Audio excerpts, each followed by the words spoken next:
The heart of every Five Nights at Freddy's game is simple: survive the night. In this video, we're going to create that system. We'll create a splash screen that tells you what night you're on, followed by a timer in the upper right hand corner that goes from 12 AM to 6 AM. And finally, we'll celebrate your survival by showing a rollover going from 5:59 AM to 6 AM. And then we start all over again with the next night. We're going to start with a test scene, set up all the user interface elements and scripts, and then create a prefab that will migrate over to the main game scene we've been working on. Then we'll build out the whole thing and actually get to play our game. If you've been following from the beginning of this series with your own Unity implementation, you can go to my website at gleecakes.com to download all the scripts. And if you want to use the assets that I've created, you can become a Creator Tier Patreon member and download everything that I'm showing you here. What are we building? Let's break this down into three different parts. First, we have our user interface. This is composed of a panel background that's just going to be a black image that covers the entire screen. Then we have our panel night intro. This is going to have a simple text object in the middle of the screen that's going to tell us which night we're on. Then we have our text clock HUD, which is going to be in the upper right hand corner and tell us what the current time is. Finally, we're going to have a panel that has our clock rollover effect, so that when you hit 6 AM, we celebrate it. It's going to have a mask in the center that's going to block our text, which is going to show 5:59 AM and then animate to roll over to 6 AM. The scripts we have in this scene are the Night Manager, which is responsible for playing the night introduction, advancing the night, and then getting the current night if any other scripts happen to need it for any logic in the future.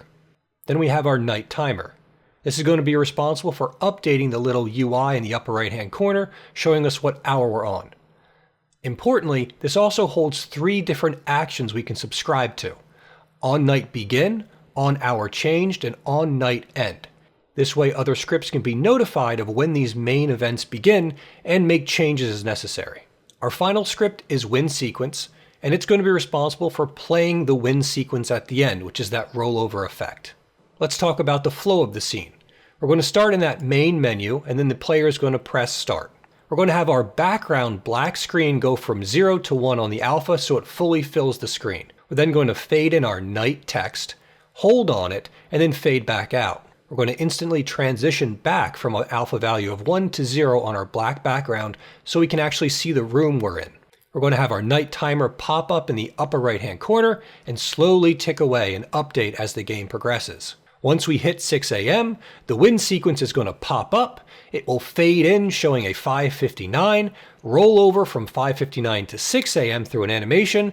We'll hear a cheer sound effect. Then we're going to fade everything back out, and we're going to start the next night.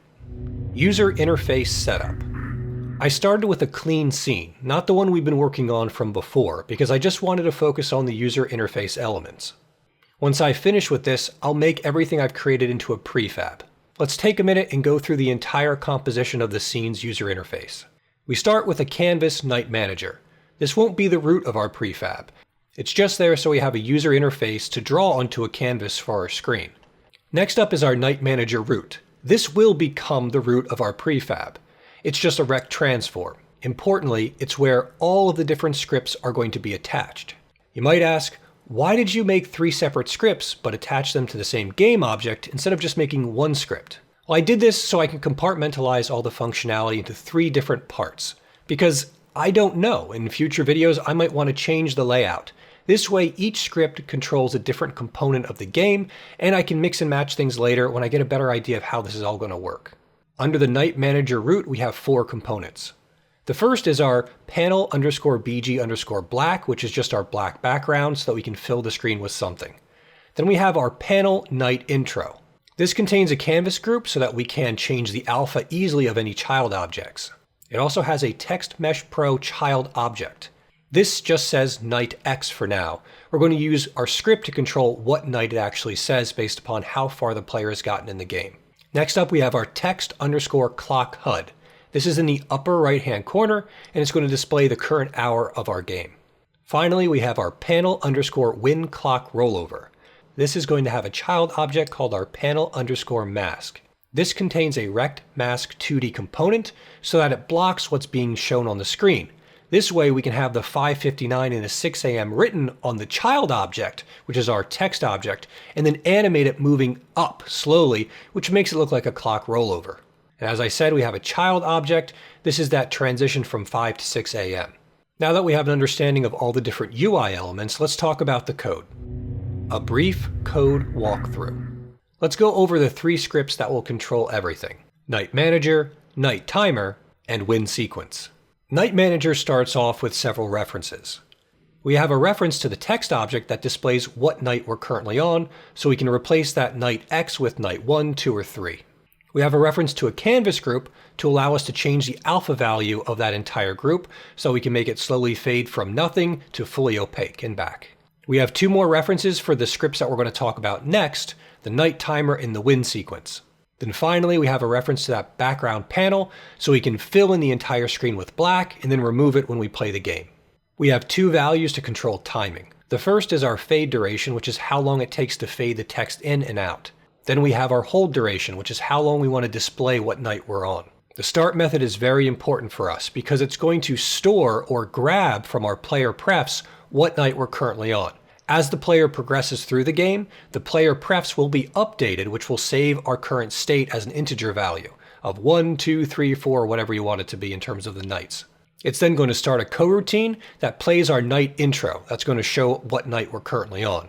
Finally, we're going to subscribe to our Night Timer's onNightEnd method. This notifies us when the night is finished so that we can clean everything up and move on to the next night. The start night method allows us to reset every time we move from one night to the next. It's going to stop all existing coroutines. It's going to test to see whether or not we have our win sequence and our night timer, and then call reset on both of them. Finally, it's going to call our start coroutine, play night intro. When our night timer fires off that it's the end of the night, it's going to call winSequence.play winSequence for us. This method is important because it allows us to decouple the night manager from the win sequence so they both don't have to have references of each other. Then we have enable black background and disable black background. This is just going to turn on the background and turn it off easily. Our play night intro coroutine is going to change what night we're currently on in the text field. It's going to turn on the alpha and then also turn on the background as well as the different game objects we're using. It's going to wait for that hold duration and then finally fade out. Finally, it will tell the night timer to go ahead and begin the night and start counting. Our helper functions for this method are fade, advance night, and get current night. Fade is a simple method that allows us to pass in our start value and our end value and transitions between them. So we can start with a value of 0 for our transparency and have it slowly move all the way up to the end value of 1. Advance night is going to increment the current night we're on. It's then going to use our player preferences to store the key value pair of night with whatever integer value our night is currently at. We're going to save that out, and then we're going to go ahead and start the next night. The next script is Night Timer, which is relatively simple. We start with some basic references to the night manager as well as the clock HUD in the upper right-hand corner. We also specify the length of time in seconds that we want an hour to be. Right now it's 60. Very importantly, we have our actions next, so that we can have other scripts know when the night has started, when the hour has changed, and when the night has ended. We don't have a use for all of these right now, but I foresee in the future that maybe as we get closer and closer to 6 a.m., we might want the difficulty to ramp up. This way, other scripts can subscribe to when these events happen and then make changes however they wish. We have our current hour, our running time, whether or not our timer is even running, and then a series of string values in an array that map the 0, 1, 2, 3, 4, and 5 all the way to 12, 1, 2, 3, 4, 5, and 6 a.m. The method begin night starts everything off. It resets all of our values, makes sure everything is turned on, and updates our HUD. It also invokes our on-night begin event, so anyone who registers to this event will be notified that it has occurred. Reset simply sets all the values to their default state. Update HUD updates the text object we have with the current hour we're on. Finally, our update method checks to see whether or not this thing's running, and if it does, we increment the current time with our delta time. We check to see whether or not we have exceeded our current hour length, and if we had, we increment the hour. If we find out that we've passed 6 a.m., we go ahead and invoke our on-night-end so all the other scripts know that we've actually reached the end of this night.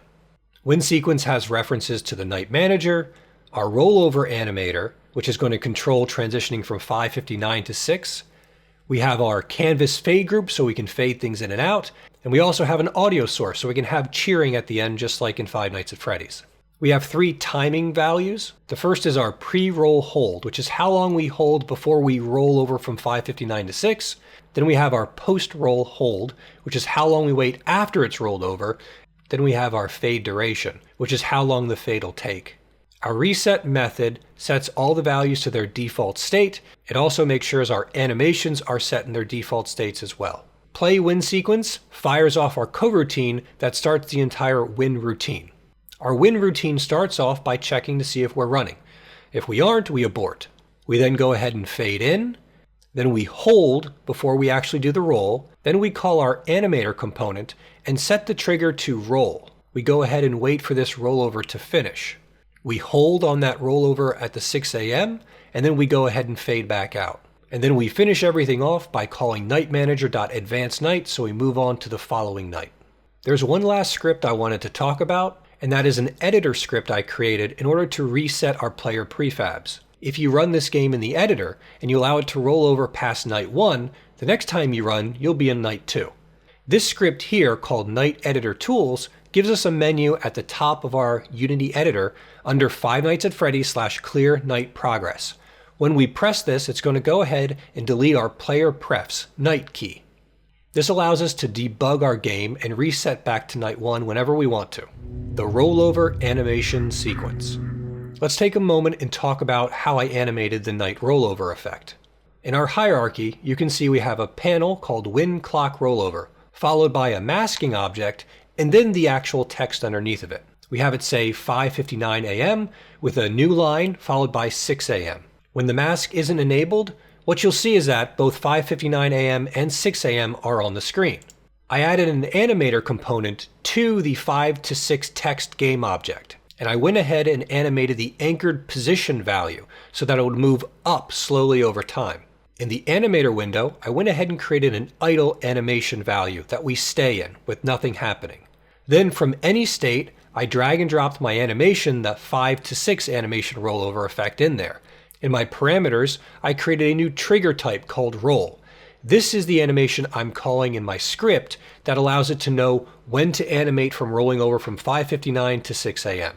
If you line up the text object correctly, it should look like it's transitioning from 5:59 to 6 a.m. similarly to how a clock would do it.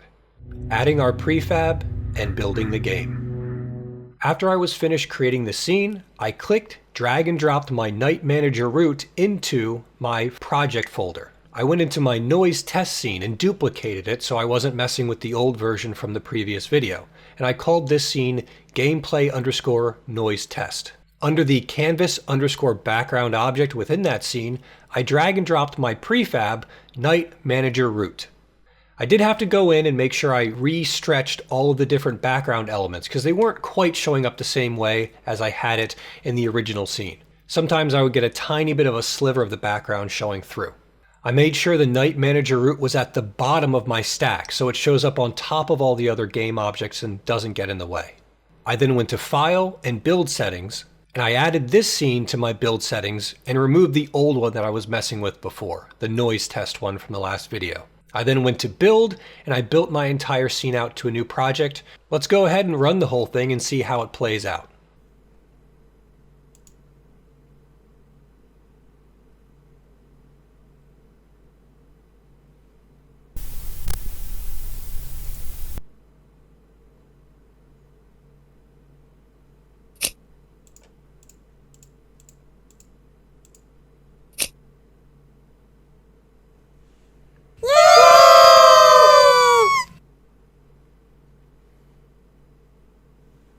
And that's it. We've got our entire night system built out into a real executable version of our game.